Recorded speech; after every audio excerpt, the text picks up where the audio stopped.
All right.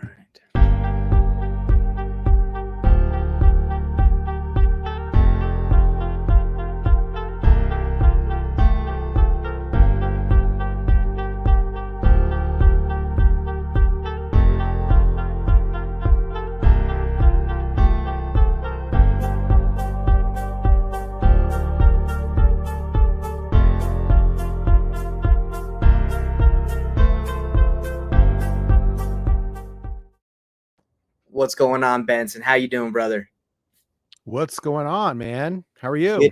Good to see you. I'm doing good. What's up, everybody? Today, we're going to be talking about wholesaling real estate, and a little bit different than just wholesaling real estate. We're going to be talking about selling homes on the MLS, what that looks like, what's the process. And me and Benson actually have some properties that are currently on the MLS that we're trying to sell. So we're going to kind of dive into what we did to make them sell quick, what that process even looks like. Because Benson, I think a big issue for a lot of people that get into wholesaling, they've never been through the process of selling a home or buying a home. So they don't really know what it looks like, right? So, or like the fears or the anxiety that people that put properties on the MLS feel. Even someone that's listing on the MLS is like, is it going to sell? I want an offer, right? I don't know if you felt that, but I sure have when I've sold my properties.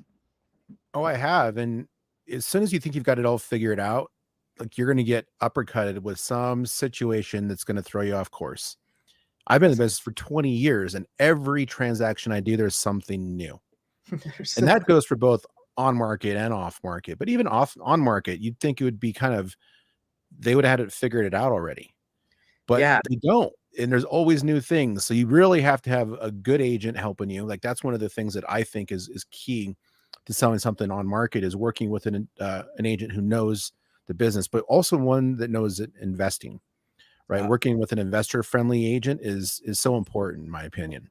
I love it. So before we get diving into these properties, let's kind of introduce ourselves so people know who we are. I'll go first. My name's Nathan Payne. I've been investing not as long as you. I've been investing for 6 years and cut my teeth on wholesaling, just started knocking doors, tried to get deals just by trying to figure it out. No plan, just went brute force, took action. And now I've done millions of dollars in transactions, having got to keep all that. Right. That's the thing about doing business.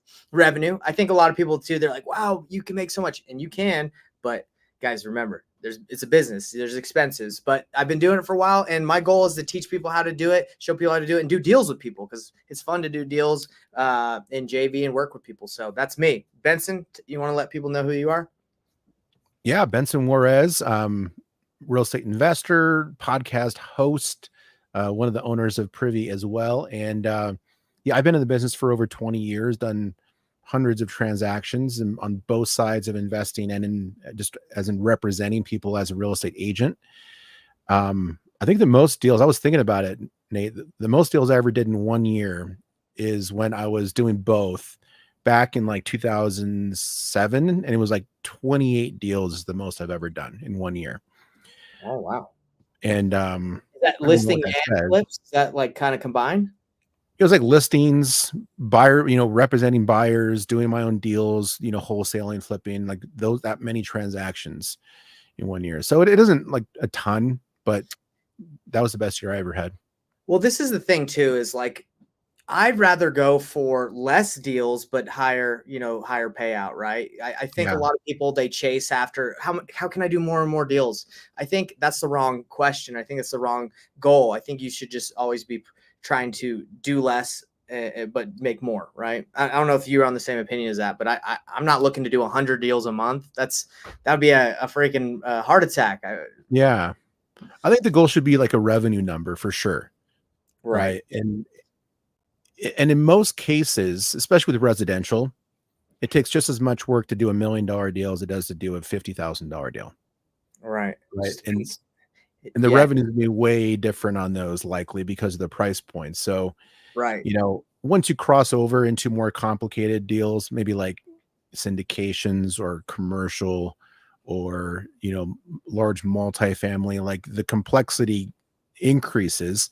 So it's not as easy. It's not like a 1-for-1. Mm-hmm. But I think in general, you're right. You should look at revenue, not the number of transactions closed.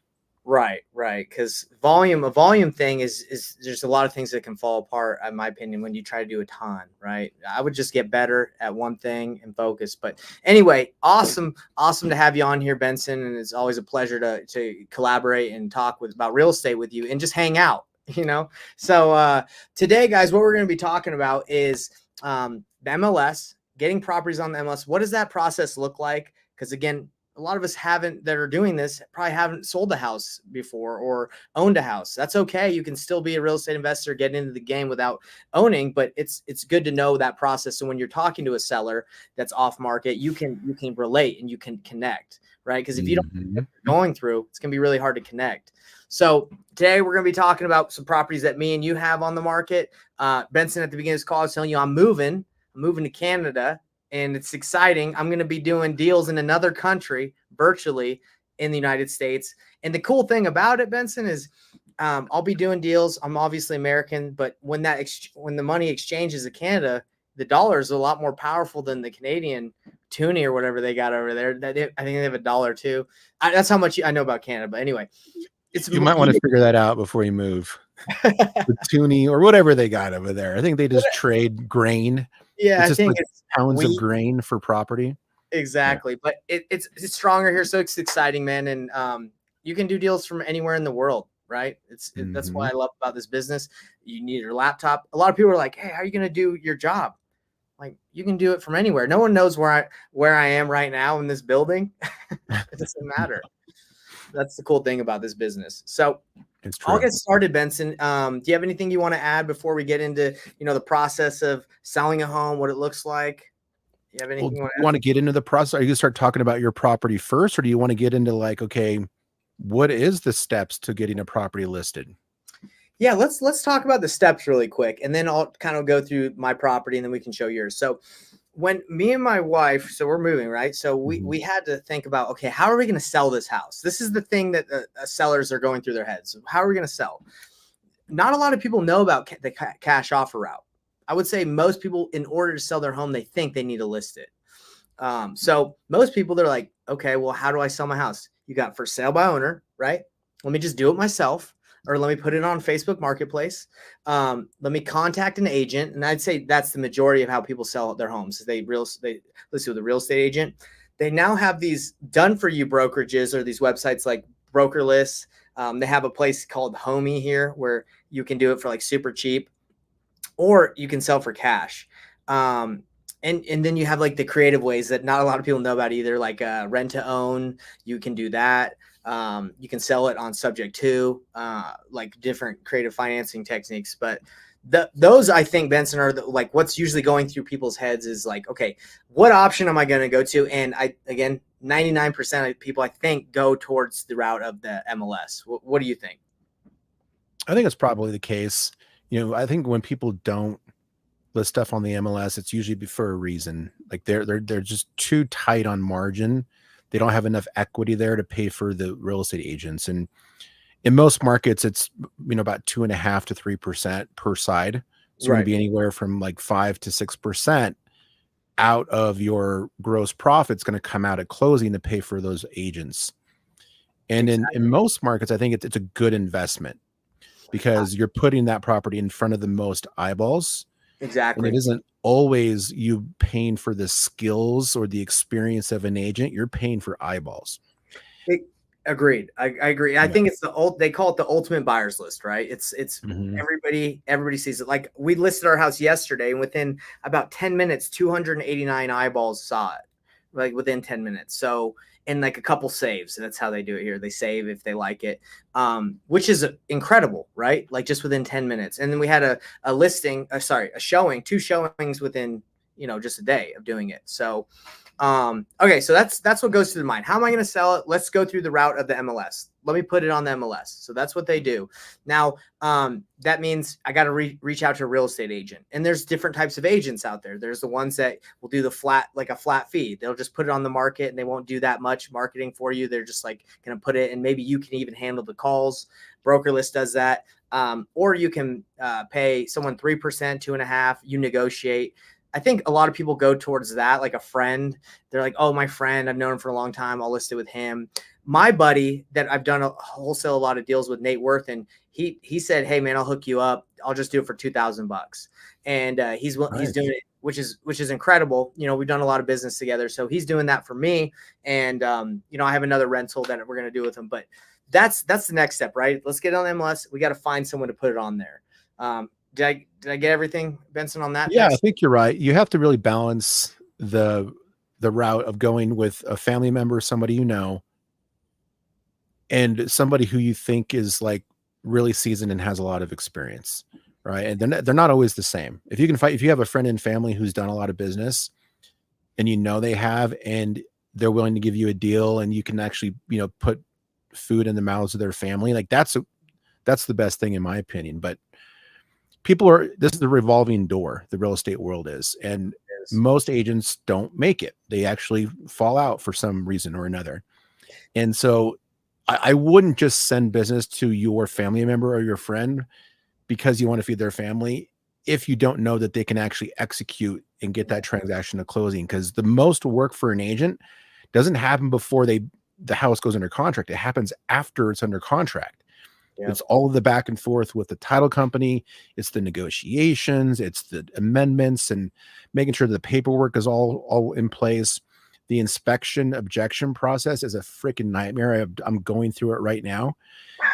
If you mess that up, like a deal could completely fall out, or you could lose money. It's so critical that you find somebody that knows that process very intimately.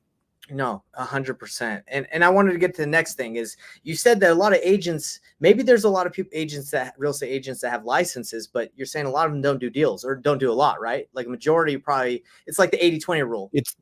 You nailed it. It's the 80-20 rule. The most agents that are doing the most business are in the smaller, you know, group there. And I think there's some numbers out there, and I don't quote me on this, but I think that the average agent does less than 2 deals per year.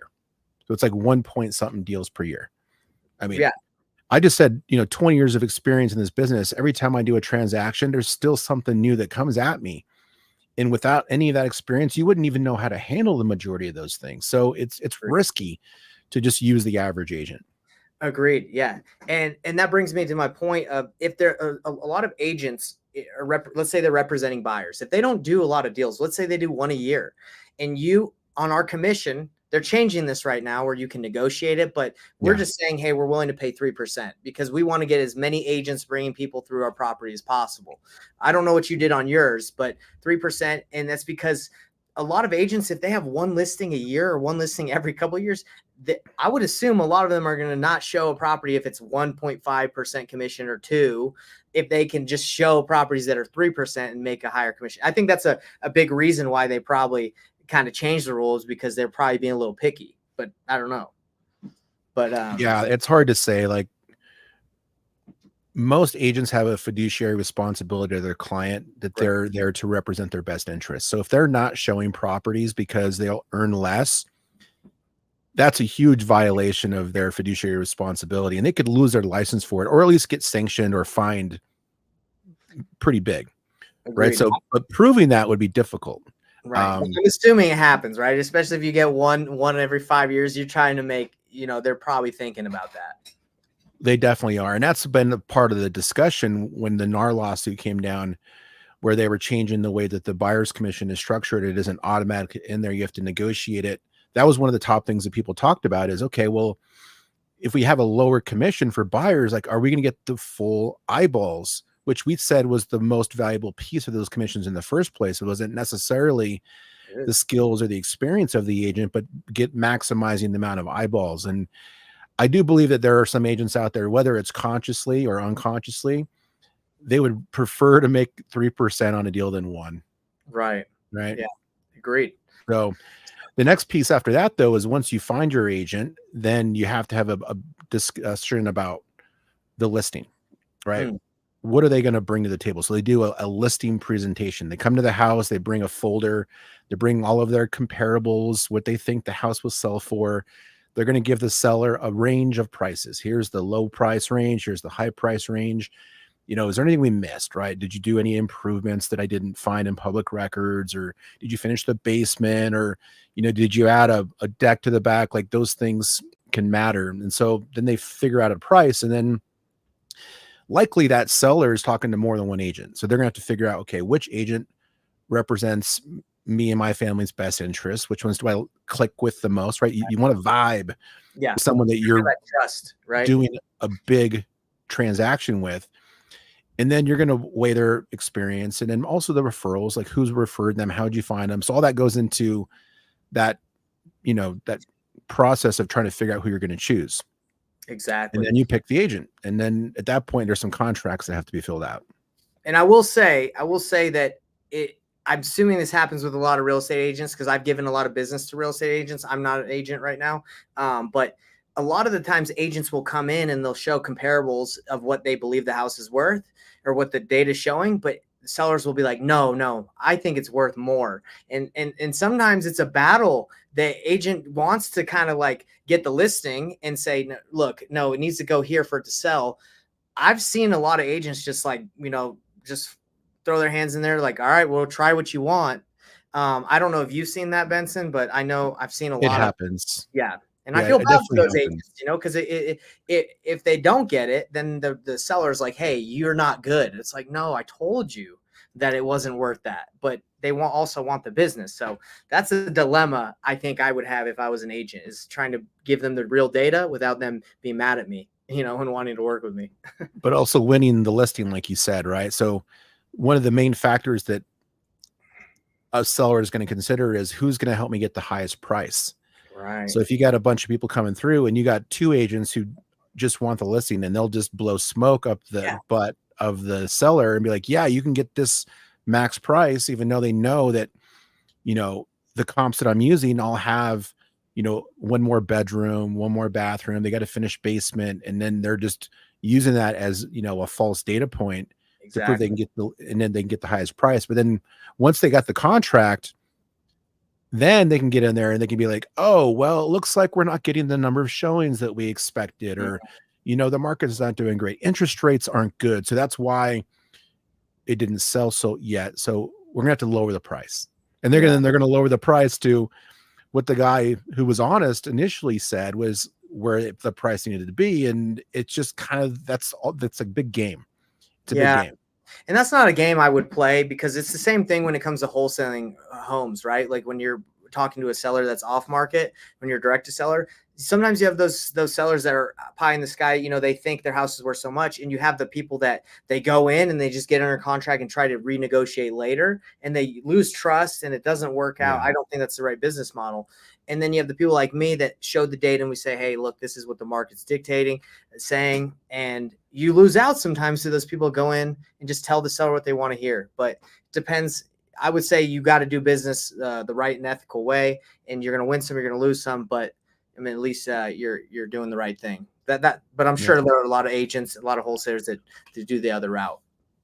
It goes back and forth. It really does. But once that seller chooses their agent, then at that point there's going to be a listing contract, right? Listing contracts are different in every market. It's the state that sets those up, and so that's where they're going to define what the price is. How they can market it. Can they just show it in the MLS? Or are they allowed to syndicate it to Zillow and Trulia and all these other sites that will get them more eyeballs? If it's a private gated community in Beverly Hills, like there may be only sending it out to other agents. Like they might not even put it on the MLS publicly. Right. Because they don't want a bunch of people walking through their house. So there's some weird kind of listing rules that has to be agreed to before they put it on the MLS, which includes the price, the commissions, how long the listing is for. Is it a 3-month, 6-month, year-long listing? How are they going to show it? Is there a lockbox on there? Does the agent have to be there present every time? Can you only show it from the hours of 6 to 7 o'clock at night? Or, can you show it at all times during the day? What if there's a dog who's like a meanie and they have to go and put the coordinate all that, right? Oh, it's so much coordination. But once it's on paper, it's all fairly easy. And then they just turn the listing on the MLS. But one of the most important things that has to be agreed upon, Nate, is the description. What does the description say that's going to entice Yeah. all those looky-loos on Zillow and the agent to show that property. Yeah, that's exactly right. And that's where we're at right now. So let's dive right into the listing that I have for I'm selling my house. I'm going to show you guys the before and after and how we made the decision to buy this house. Because when I first bought this house, I was like, man, this house sucks. It's ugly. I didn't see the vision. My wife did. And so I'm going to show you guys what it looked like, what we did to it, and what we added and what I would add if I was just flipping it and not living in it. And then Benson, we'll go to yours. Okay. Cool. So the next thing, I think we've done a good job at painting the picture of like what needs to be done in order to get it ready to list. And what we just did is after we signed the paperwork, after we agreed to everything, we got professional pictures. I personally think the pictures is the most important thing. Like really, really good pictures. Benson, we know when people take pictures with their flip camera, flip phones, it looks terrible. I don't know why people try to just shortcut that, but I think that's the most important thing. So we went out and got professional, like really well done even Photoshop, like they made the lighting look really good. So I'm about to show you guys, but I think that's so important. Pictures are key, right? Oh, super important. The quality of the pictures too, but the more pictures, the better, right? Sometimes an agent will just put up with one picture, like the front of the house, and there's no interior photos. Right. And then what that's telling the world audience is that there's something wrong with the inside. There's something in there you don't want me to see. Crazy. But I would rather know if there's like a banged up kitchen, or a hole in the floor than not know. And so I think it's better to err on the side of just too many photos than it is to skimp on those, because it does make a huge difference. But I'm excited to see the photos on your before and after. I think it looks good. You're about to tell me the truth, though. Okay, so here's my home. I bought it a couple years ago. These are the professional pictures they were taken, multiple of the front. This is our kitchen. So when we bought this, I'm about to show you guys a before and after video, but you can see, Benson, like it's got the lighting, maybe even some Photoshop lighting. I don't know how they got it so bright in there, but it looks really bright. So that's our living room. So as I'm kind of going through this, I'm going to show you guys the video of how we bought this house. It was an old grandma house when we bought it, and you guys see the difference. So let me play this video. Okay, so this is the bathroom that we got it with a blue, whatever the heck, countertop Formica, terrible. Yes. Old carpet, nasty wallpaper. And our agent was like, "This is great location, just get it." Right, just telling us a random little vanity right here, like in the closet. And you probably heard about this. They call them Jack and Jill bathrooms, where it's connected. So the master didn't have its own bathroom; it was connected to one. So it needed some love. So let's see. Old carpet, pink. You see that pink bedroom? Oh, I love it. Yeah, this is the stuff that me and you look for. We love. Does that rocking chair ever move on its own? You know what? I think it moved a couple times during the show when we first bought it. Nah, but I mean, I wouldn't be surprised. So let me see if they got any of that kitchen. The kitchen had pink flower cabinets, like kitchen cabinets. It was, I don't even know where you get that done. So here's the basement. Let's see. So it wasn't finished, really. Like this room, I guess you could say is finished, but terrible. No carpet. So we got purple, pink over here walls, and a blue one with paint all over it. And the lighting wasn't done in there. So the thing that I was looking at when I bought this house is, does it have good bones? And it had great bones. So like the properties that were built in this time, like very, very well done.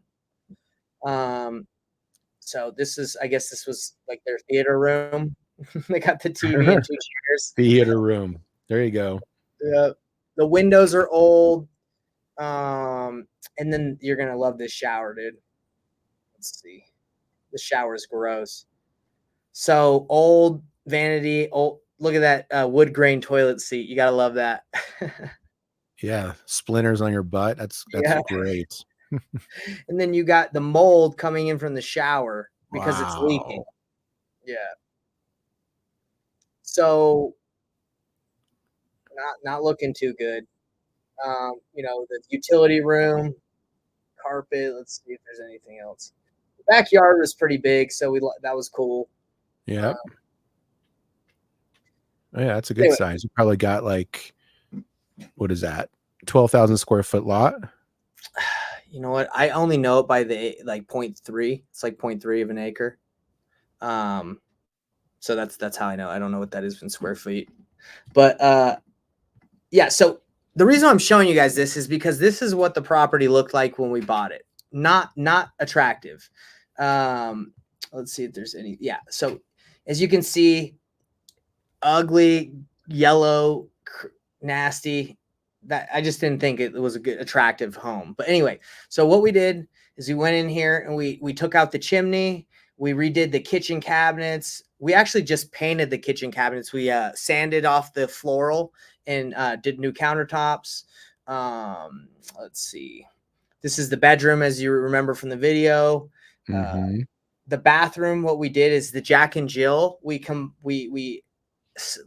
closed the entrance to the other bathroom and just made a master bathroom. And this is the other bathroom that had the blue countertop for Micah. So we did that. The baby's room. This is the master bathroom. Not like giant. It's not a giant home, but the baby's bedroom, the entrance, my office. Then this is what I really enjoyed, Benson, is the basement, as you remember here in the video. Where is it?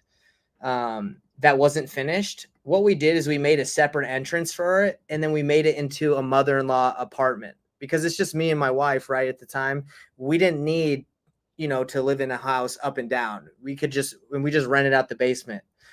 So we put a full kitchen in there.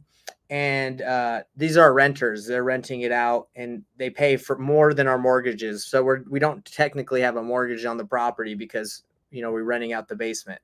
And this is this is the back and the patio and whatever. So anyway, that's the property. And what we did, as I was going to tell you guys, is we just updated the whole house. We just updated everything because it was old, it was nasty, but we got it at a price, was a steal of a deal back then. And now that we're selling, obviously we have quite a bit of equity in it.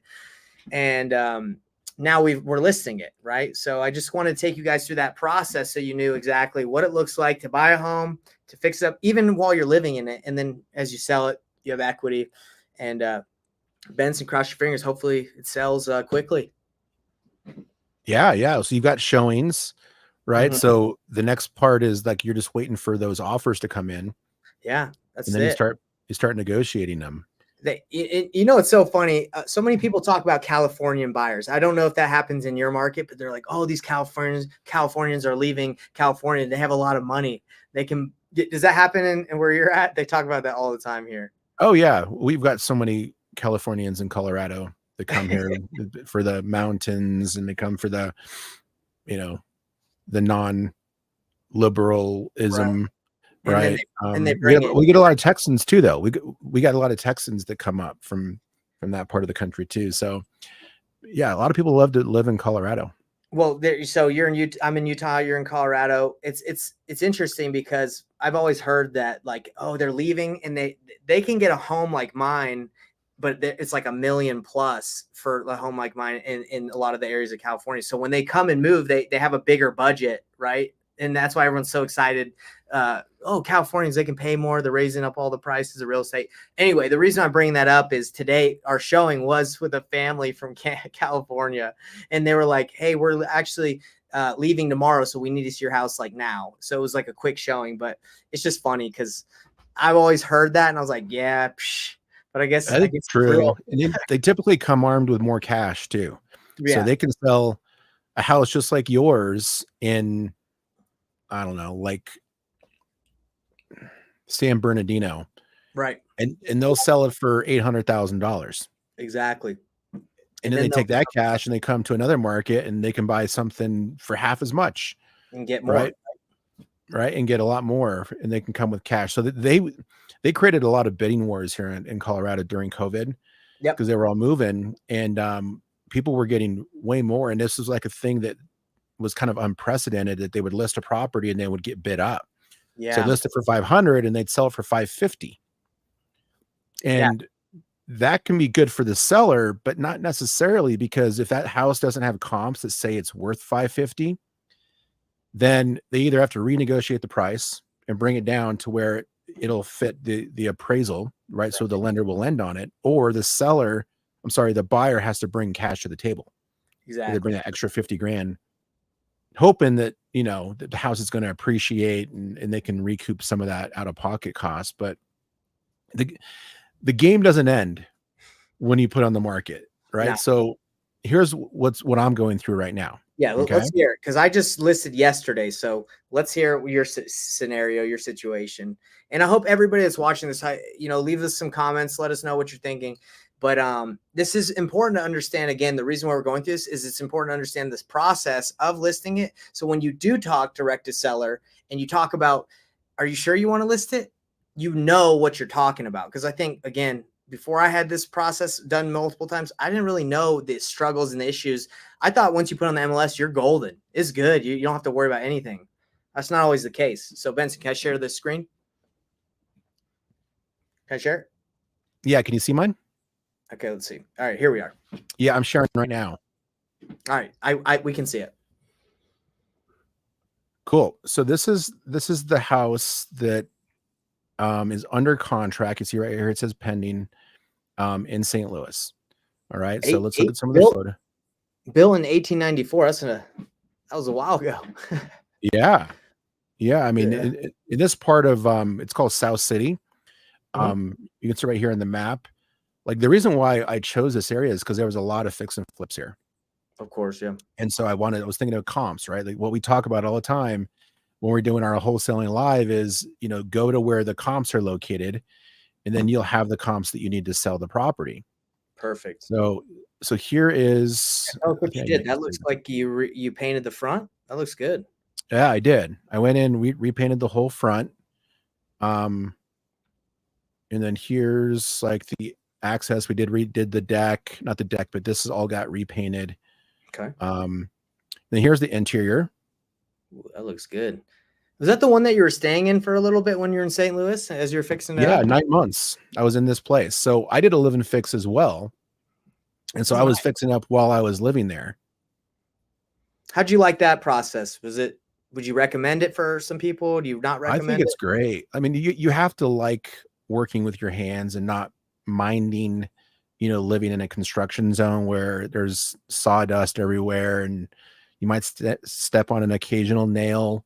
You might, you might have, some critters, sneak in the house depending upon what you're fixing. Right. But I enjoyed it. So this is where my desk was. Critters, right here. Critters come in your house while you're fixing that thing? I had some critters. Yeah.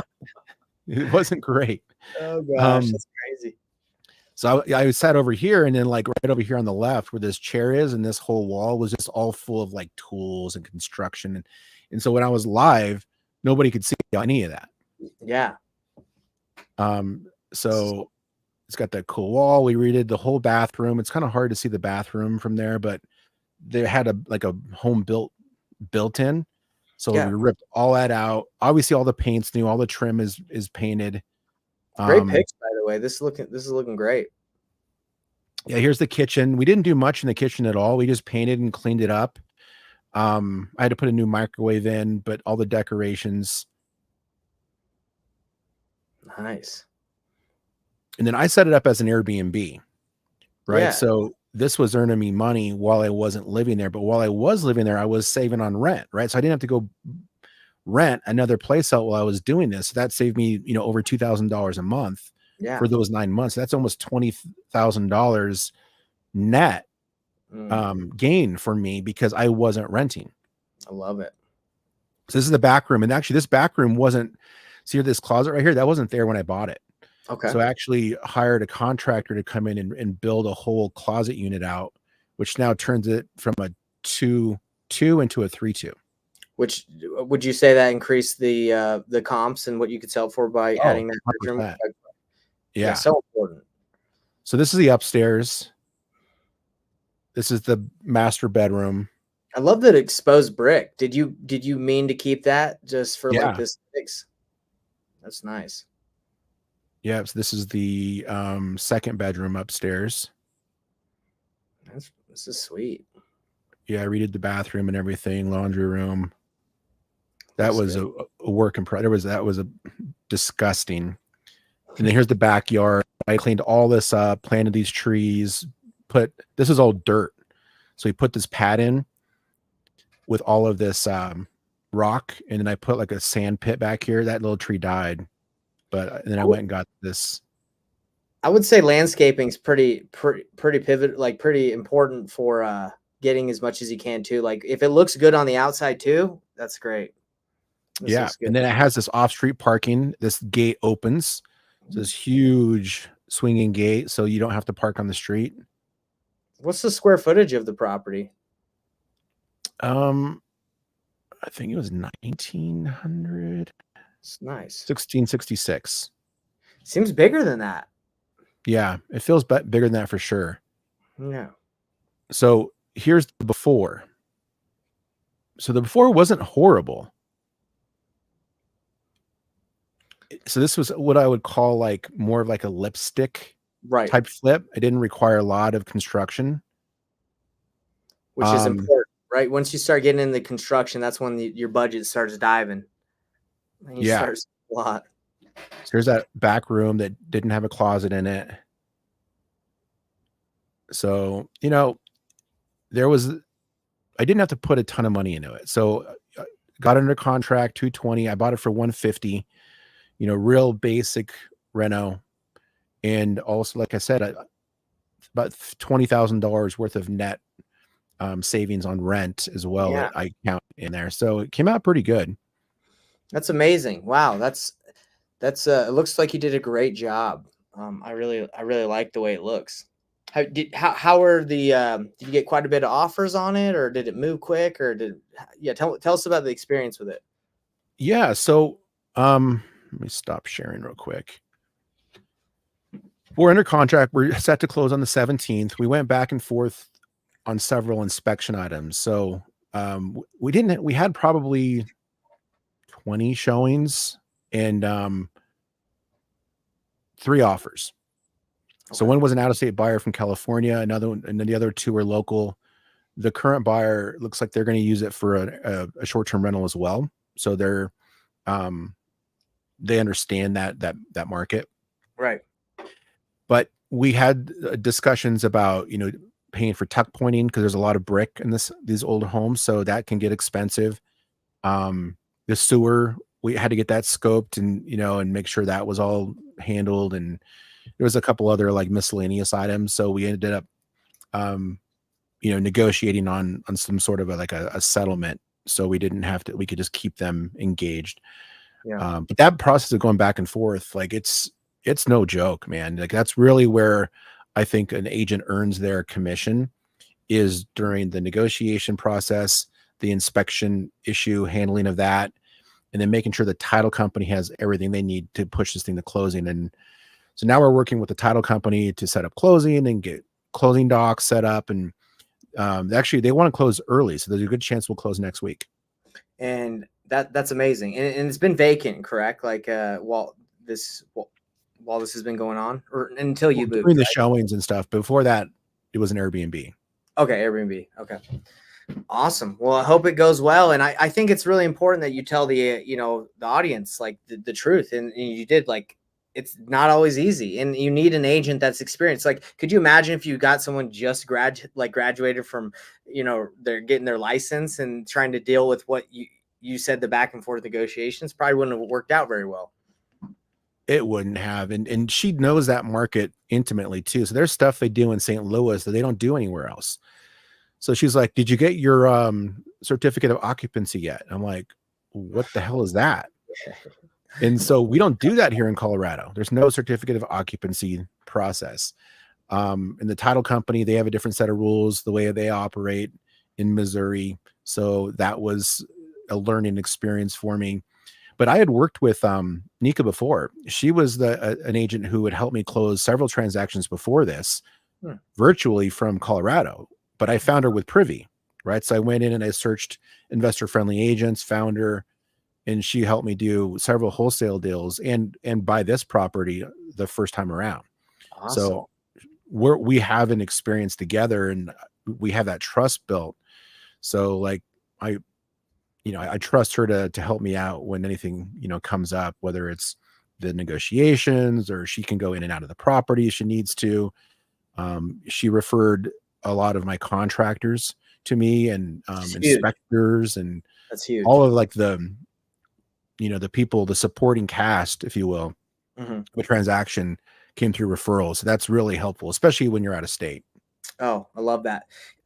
I've heard so many people say like agents are overpaid, that blah blah blah. That like a lot of people that are against that, but I really believe a good agent is worth their weight in gold because they can help you from making bad decisions. They can take like just help you through the process. Like in Canada, for example, I was like in my mind, I'm like, oh, I can just go buy a property, but that's another country. I don't know the area very well, so I just called an agent and I was telling him about the area I wanted. He's like, okay, so this area I didn't know. He's like, you got to be careful in some of these areas that they're it's well water, right? It's propane, it's not gas, and the sewer, like you, it's what do they call it?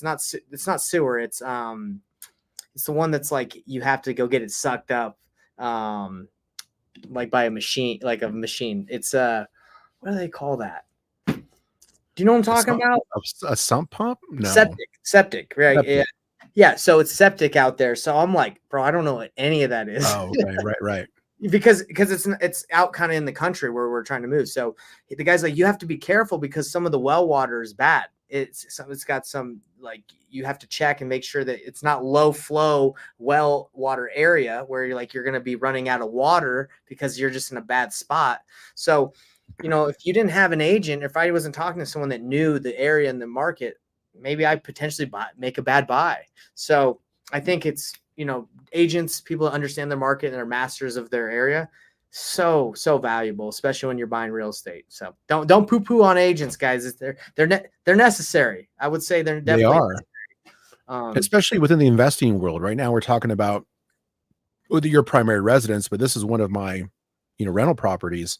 Right. Like you really want to make sure you're working with the right person and that they can support you and get you what you need. So yeah, they're definitely worth it. Curious on Privy. Mhm.